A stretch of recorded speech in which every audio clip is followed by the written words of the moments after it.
44. Which of the following sentence use the conjunctions to connect the clauses correctly? So அப்போ இந்த question வந்து conjunction அப்படிங்கிற டாப்பிக்லேருந்து வந்திருக்கு. அதே சமயம் பார்த்தீங்கன்னா கிளாஸஸ் கரெக்ட்லி அப்படிங்கிற வேர்டு கொடுத்துருக்காங்க. ஓகேங்களா? ஃபர்ஸ்ட் ஃப்ரேசஸ் அண்ட் கிளாஸஸ் நான் ஒரு பிடிஎஃப் கொடுத்துருந்தேன். பேசிக்காக ஃப்ரேசஸ் அண்ட் கிளாஸஸ்னா என்ன அப்படிங்கிறத நான் டிஃபைன் பண்ணியிருப்பேன். Phrase is a group of word that work together as a single part of speech but don't contain both a subject and a verb. ஃப்ரேஸுங்கிறது ஒரு குரூப் ஆஃப் வேர்டு தான். அது சேர்ந்துருக்கும், ஒரு சிங்கிள் பார்ட்டாக இருக்கும். அதே சமயம் அது என்ன இருக்காது, சப்ஜெக்ட்டும் வெர்பும் அதில் இருக்காது. ஆனால் கிளாஸில் பார்த்தீங்கன்னா clause is a verb, clause is a group of words that contains both the subject and a predicate. இதான். ஸோ அப்போ கிளாஸுங்கிற அந்த ஏரியாவில் சப்ஜெக்டும் இருக்கும், ப்ரிடிகேட்டும் இருக்கும். ஓகேங்களா? ஃபார் எக்ஸாம்பிள் சொல்கிறேன் பாருங்க, டிஃப்ரென்ஸ் பாருங்க, எக்ஸாம்பிளோட கொடுத்துருக்கேன். Does not have A subject and predicate. இந்த மார்னிங்ல ஏதாவது சப்ஜெக்ட் இருக்கா, வெர்ப் இருக்கா, எதுவுமே இருக்காது. ஆனால் கிளாஸ்ல பார்த்தீங்கன்னா சப்ஜெக்ட் வெர்ப் ரெண்டுமே இருக்கும். ஹி வெண்ட் ஹோம் அப்படிங்கிற ஹீங்கிற சப்ஜெக்ட், வெண்ட்டுங்கிறது வெர்ப். இதுதான். இதில் டைப்ஸ் ஆஃப் ஃப்ரேசஸ் நிறைய கொடுத்துருப்பேன். பட் இந்த கேள்விக்கு இது போதும். இது நமக்கு மேலே ஃப்ரேஸ்னா என்ன, கிளாஸ்னா என்னன்னு முதல்ல நம்ம தெரிஞ்சுக்கணும். அதுக்கான சொன்னது. ஓகே. இப்போ ஃப்ரேஸ் சம்மந்தப்பட்டோ கிளாஸ் சம்மந்தப்பட்டோ இங்கே கொஸ்டின் கேட்கல. இங்கே கொஸ்டின் வந்து கன்ஜக்ஷன் தான். கன்ஜக்ஷன் கரெக்டாக இருக்கா அப்படிங்கிறது தான். ஸோ கன்ஜக்ஷன் அப்படிங்கிறது முதல் என்னன்னா பார்ட் ஆஃப் ஸ்பீச்சில் வர்ற ஒரு ஏரியா. நவுன்னா என்ன, ப்ரோனவுன்னா என்ன, வெர்புனா என்ன, அட்ஜெக்டிவ்னா என்ன, அட்வர்ப்னா என்ன, ப்ரிப்போஷன்னா என்ன, இந்த இடத்துல கொடுத்துருக்கேன் பாருங்க. Conjunction. A conjunction is a word that connect words, phrases or classes. வேர்டையும் இணைக்கலாம், phrases-ஐயும் இணைக்கலாம், classes-ஐயும் இணைக்கலாம். அது பேர் தான் கன்ஜக்ஷன். இந்த கன்ஜக்ஷன் நிறைய டைப் இருக்கு. கோஆர்டினேட் கன்ஜக்ஷன் பார்த்தீங்கன்னா அண்டு, பட், ஆறு. சபார்டினேட் பார்த்தீங்கன்னா because, although, if. Correlative conjunction வந்து எய்தர் ஆறு, நெய்தர் நாறு. இந்த மாதிரி நிறைய இருக்கு. ஓகேவா?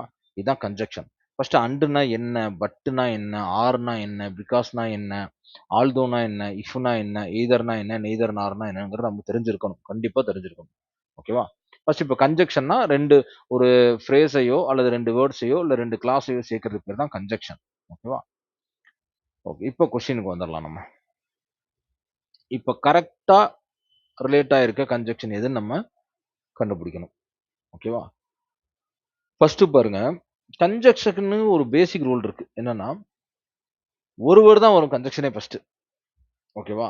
ஃபர்ஸ்ட் கொஸ்டின் பாருங்க. Although it was raining but we decided to go for a walk. ஆல்தோனும் வந்திருக்கு, பட்னும் வந்திருக்கு. அப்ப இது ரெண்டு கன்ஜக்ஷன் வந்திருக்கு. இது தப்பு. He studied hard for the exam so because he wanted to achieve high score. இங்கேயும் என்ன வந்திருக்கு, சோங்கிறது ஒரு கன்ஜக்ஷன், பிகாஸ்ங்கிறது ஒரு கன்ஜக்ஷன், ரெண்டு கன்ஜக்ஷன் வந்திருக்கு. இதுவும் தப்பு. அப்போ இந்த ஈஸியான ரூல், ரெண்டு கன்ஜக்ஷன் வரக்கூடாது அப்படிங்கிறது தெரிஞ்சிருந்தாலே ரெண்டு ஆப்ஷன் நம்ம எலிமினேட் பண்ணிடலாம். இப்போ neither the manager nor the employees was aware of the changes in policy. இது ஒரு ஆப்ஷன் இருக்கு. she wanted to go for the concert yet she had to finish her homework fast. இது ரெண்டு இருக்கு. இப்போ இதுல வந்து டி வந்து எப்படி தப்பு அப்படிங்கிற சொல்றோம் அப்படின்னா, டி வந்து என்னன்னா சப்ஜெக்ட் வெர்ப் அக்ரிமெண்ட் இருக்கு இல்லையா, அதுல வந்து என்ன பண்ணிருக்காங்க, தப்பா கொடுத்துருக்காங்க. ஏன்னா வெர்பு அக்ரிமெண்ட் எரர் அங்கே இருக்கு. ஏன்னா அங்கே என்ன வரணும்னா neither the manager nor the employees வேர்னு வரணும். ஆனா அங்க வாஸ்ன்னு கொடுத்துருக்காங்க. ஓகேவா? அப்ப அது என்னது, சப்ஜெக்ட் வெர்பு கண்காடு படி அது தப்பு. Neither the manager nor the employees were aware of the changes in பாலிசின்னு கொடுத்துருக்கணும். ஆனா was aware of the changes in பாலிசின்னு கொடுத்துருக்காங்க. ஸோ இது தப்பு. ஓகேவா? ஸோ இது கூட இது தப்பா தான் கன்ஃபார்மா இருக்கும்னு நீங்க உறுதிப்படுத்திக்கலாம். ஏன்னா இது ரிலேட்டடே இல்லாத ஒரு கொஸ்டின் இது டி ஆப்ஷன் வந்து. ஏன்னா இது வந்து சப்ஜெக்ட் வெர்பு கண்கார்டில் கொடுத்துருக்காங்க. கன்ஜெக்ஷன்ல தான் நம்ம கேட்டிருக்க கொஸ்டின் இது. ஆனா டி ஆப்ஷன் வந்து எரரை கண்டுபிடிச்சிட்டோம். ஆனா ஒருவேளை உங்களால எரரை கண்டுபிடிக்க முடியலனா கூட இந்த ஆப்ஷன் தெரிஞ்சாலும் நீங்க எலிமினேட் பண்ணிக்கலாம். Neither the manager nor the employees was aware of the. இப்பதான் படிச்சோம் ஒரு கேள்வியில இந்த நெய்தரு எய்தரு இதெல்லாம் எங்க வரும் அப்படிங்கிறத ரொம்ப தெளிவா டிஃபைன் பண்ணியிருந்தேன் சப்ஜெக்ட் வெர்ப் அக்ரிமெண்ட்ல. ஸோ அப்போ சப்ஜெக்ட் வெர்ப் அக்ரிமெண்ட்ல இருந்து ஒரு கொஸ்டினை கொடுத்து நம்மள கன்ஃபியூஸ் பண்றாங்க. அது கண்டிப்பா தப்பா தான் இருக்கும். ஓகேவா? ஏன்னா கொடுத்துருக்க கேள்வி கன்ஜெக்ஷன் நம்ம கண்டுபிடிக்க வேண்டியது. அப்ப பேலன்ஸ்ல இருக்க ஒரே ஆப்ஷன்னா பி மட்டும் தான். She wanted to go for the concert yet she had to finish her homework fast. அது மட்டும் தான் ப்ராப்பரான ஸ்ட்ரக்சர்ல இருக்கு.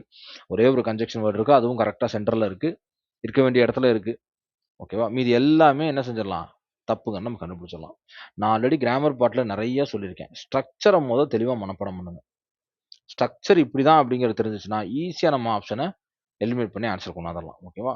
ஸோ இப்போ நான் கொடுத்த இந்த ஃப்ரேசஸ் அண்ட் கிளாஸஸ்ங்கிறத படிச்சிருந்தீங்கன்னா ஃபர்ஸ்ட் ஃப்ரேஸ்னா என்ன, கிளாஸ்னா என்னங்கிறது புரிஞ்சிருக்கும். அதே சமயம் இந்த பார்ட் ஆஃப் ஸ்பீச் பார்த்துட்டீங்கன்னா and, but, or, because, although, if இந்த வேர்டுக்கெல்லாம் மீனிங் தெரியணும். எய்தர் ஆர், நெய்தர் ஆர்க்கெல்லாம் மீனிங் தெரியணும். அப்பதான் என்ன செய்ய முடியும், நம்மளால கன்ஜெக்ஷன் ஈஸியா என்ன செய்யணும், ஆன்சர் பண்ண முடியும். அண்டுனா என்ன மீனிங், பட்டுனா என்ன மீனிங், ஆர்னா என்ன மீனிங், அதுக்கெல்லாம் தமிழ் அர்த்தம் தெரியணும். அதுதான் ரொம்ப முக்கியம். ஓகேவா? ஸோ இதை ரொம்ப இன்டெப்தா படிங்க. ஸோ இந்த மெட்டீரியல், இந்த 2 மெட்டீரியல் நீங்க படிச்சிருந்தீங்க அப்படின்னா என்ன செஞ்சிருக்கலாம், ஈஸியா இதை கண்டிப்பா ஆன்சர் பண்ணிருக்க முடியும், புரிஞ்சிருக்க முடியும். ஃபர்ஸ்ட் கன்ஜெக்ஷனா என்ன, அதோட ரூல் என்ன அப்படிங்கிறத நீங்க என்ன செஞ்சிருக்கலாம், ஈஸியா புரிஞ்சிருக்கலாம். ஓகேவா? ஸோ இந்த கொஸ்டினும் சிலபஸ்க்குள்ளேருந்தே வந்திருக்கு. ஸோ ஈஸி கொஸ்டின் தான். நம்ம மெட்டீரியல் இந்த ஃப்ரேசஸ் அண்ட் கிளாஸஸையும் பார்ட் ஆஃப் ஸ்பீச், முக்கியமாக ஃப்ரேசஸ் அண்ட் கிளாஸஸ் கூட கிளாஸ்னா என்னன்னு இந்த வார்த்தை இவங்க கொடுத்துருக்கனால நான் இதை எடுத்திருக்கேன். மற்றபடி இந்த கொஸ்டினுக்கும் இதுக்கும் சம்மந்தம் இல்லை. மற்றபடி பார்ட் ஆஃப் ஸ்பீச்சில் தான் இந்த கன்ஜெக்ஷன் வேர்டே வரும். ஓகேவா? Thank you so much. தேங்க்யூ.